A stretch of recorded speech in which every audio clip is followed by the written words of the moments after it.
López. Ella es investigadora de la Universidad ITESO de Guadalajara, es antropóloga social con especialidad en salud de grupos vulnerables, egresada de la generación de la maestría del Colegio de Sonora, la 10ª, y también doctorada por la Universidad Federal de Santa Catarina, Brasil.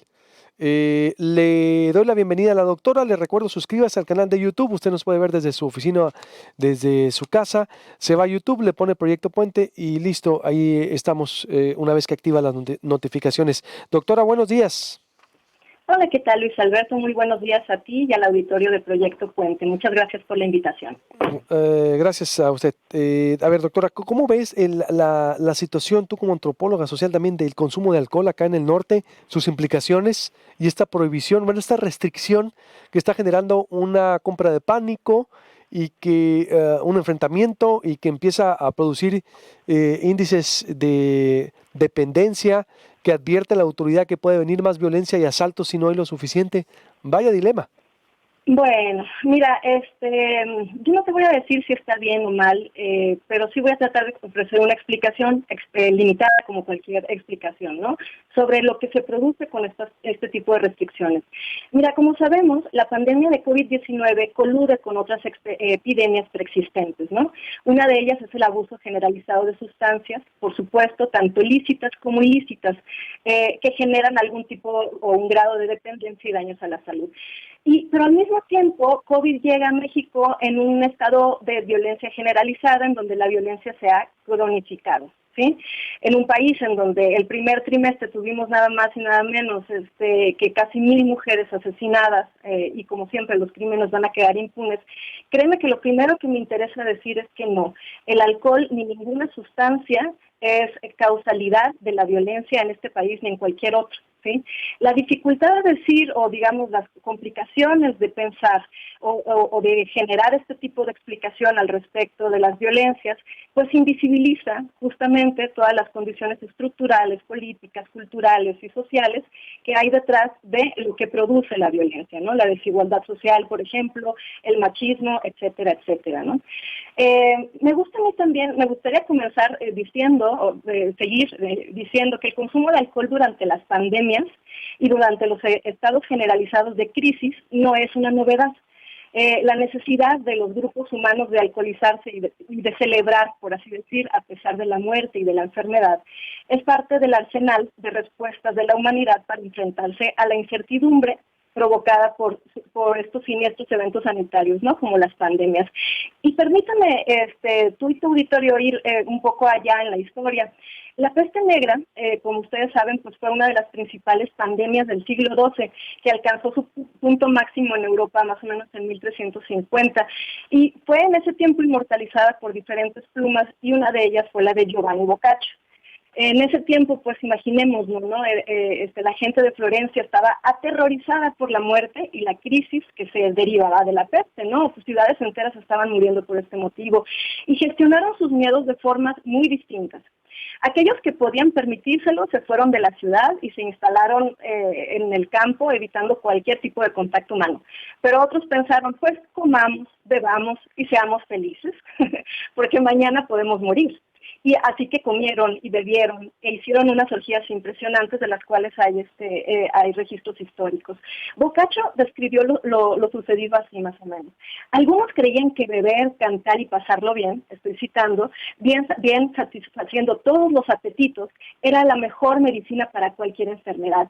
Pasaban día y noche bebiendo sin ningún tipo de mesura, realizando únicamente actividades que les proporcionaban placer y combinaban ese comportamiento bestial, evitando totalmente o en la medida de lo posible a los enfermos. Cierro cita. Bueno, como se imaginarán, esto no evitó que en pocas semanas murieran decenas de miles de personas. Y a través de este ejemplo, la verdad es que yo no quiero romantizar el consumo de alcohol, ni mucho menos las conductas basadas en el placer individual antes que en el bien colectivo. Por el contrario, a mí me gusta decir que COVID-19 es una lupa que magnifica todas y cada una de las problemáticas y desigualdades sociales que enfrentamos como sociedad. Y la verdad es que yo no estoy diciendo que la gente, y una de estas es el abuso de alcohol. Y otra cosita también que está por ahí, ¿no? Como el acceso de las personas a otro tipo de sociabilidades y de formas de resolver los problemas y las ansiedades cotidianas de la vida, ¿sí? A ver, yo no estoy sugiriendo que todas las personas que se aglomeran irresponsablemente para comprar cerveza, ignorando todas las medidas sanitarias de sana distancia y de salir apenas por lo necesario, sean alcohólicas. La verdad es que no pretendo, y yo creo que no sea una buena idea patologizar por entero la sociabilidad sonorense, que en buena medida, bueno, yo crecí como sonorense, se basan en la carnita asada del fin de semana y en la cervecita para el calor. No estoy diciendo que esto sea necesariamente malo, pero la verdad es que al final de cuentas, al final del día, sí es, como han dicho algunos de los especialistas que han estado contigo, una forma de gestionar el miedo ante la incertidumbre, el miedo ante la enfermedad, pero también ante la crisis económica que ya está sentada a nuestra mesa y a lo que va a venir, ¿sí? Entonces, es interesante todo lo que dices y haciendo ese paralelismo exactamente con la peste negra, que fue de las primeras, vaya, documentadas o que se sigue trayendo a debate, doctora, es ciertamente una forma de gestionar el miedo, la crisis, la incertidumbre. Entonces, ¿tú crees que no debería de restringirse, entonces, en ese contexto? Fíjate que, bueno, aquí es muy peligroso y hay que ver entonces lo que la restricción produce, ¿sí? Hay ahorita actualmente, por motivo de COVID, por lo menos tres países, me parece, que tienen una ley seca completa, que son Panamá, Groenlandia y Zimbabue.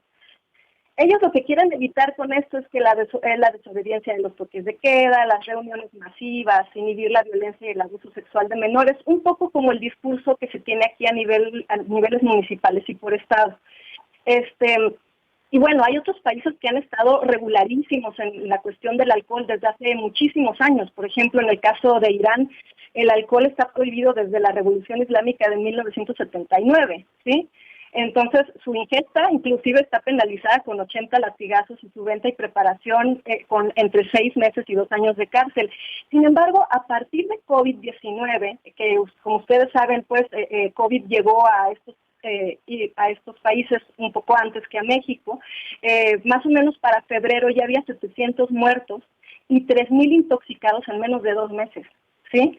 Por producto del alcohol adulterado, que siempre ha existido y siempre ha sido un problema, dado la prohibición que en este país existe, pero esto se intensificó con las medidas de confinamiento de COVID-19, ¿sí?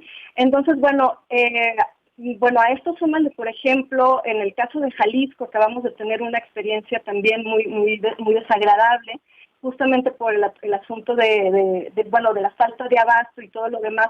Se ha incrementado también el consumo de alcohol adulterado. Fíjate, hasta el 3 de marzo se registraban este domingo 30 defunciones por COVID-19 en Jalisco, pero a la misma fecha se habían registrado 76 intoxicados y 25 defunciones en solamente una semana por consecuencia de productos adulterados, ¿no? De bebidas alcohólicas. Entonces, ¿qué es lo que produce este tipo de situaciones? Que al final de cuentas es una restricción, pero la gente lo está viviendo como una prohibición, ¿sí? Y la prohibición, el miedo y la mentira puede convertirse en un cóctel muy nocivo, ¿verdad? Sin duda. Es decir, entonces, ¿cuál sería la conclusión, doctora? ¿Cómo tratarlo? Porque aquí se está convirtiendo en un problema. La autoridad ya está diciendo, sí debe de abrirse. La autoridad se abre de capa también. Ayer Zaira Fernández tuvo mucho impacto también en nuestra plataforma y la gente, yo veo una mayoría que la apoya, incluso también. Es decir, obvio, hay gente que está en contra. Es decir, dice, si sigue la restricción, si sigue el desabasto, esto va a causar violencia y asaltos. Incluso va más allá la doctora. ¿Cómo ves? Bueno, yo voy a volver a repetir lo que ya dije. El alcohol por sí mismo ni el desabasto provocan la violencia, ¿no? Esto Ujú. estaba antes del desabasto, antes de COVID, antes de todo. Yo creo que eso es bien importante tenerlo como en la mente y evitar caer en estas explicaciones casi como animistas, ¿no? Como químicas, casi como si esto fuera lo que vaya a provocar esto, ¿no? O la violencia intrafamiliar y tal. Definitivamente, aquí la dificultad es que esto se suma a la presión del mercado y a una a este decreto, ¿no?, nacional, que es una disposición sanitaria de suspensión de actividades laborales que no son esenciales, ¿no?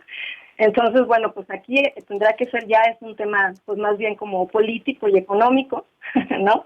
Que no se sabe cómo se va a resolver, pero que, bueno, número uno, primero tienen que tenerse como muy en cuenta las consecuencias que ya está habiendo, tanto en el mundo como a nivel local, ¿no? En términos pues de todos los riesgos a la salud derivados de intoxicaciones, etcétera, etcétera. Y por supuesto también de quitarle a la población pues uno de los ansiolíticos más importantes y popularmente difundidos, como son pues la cerveza, ¿no?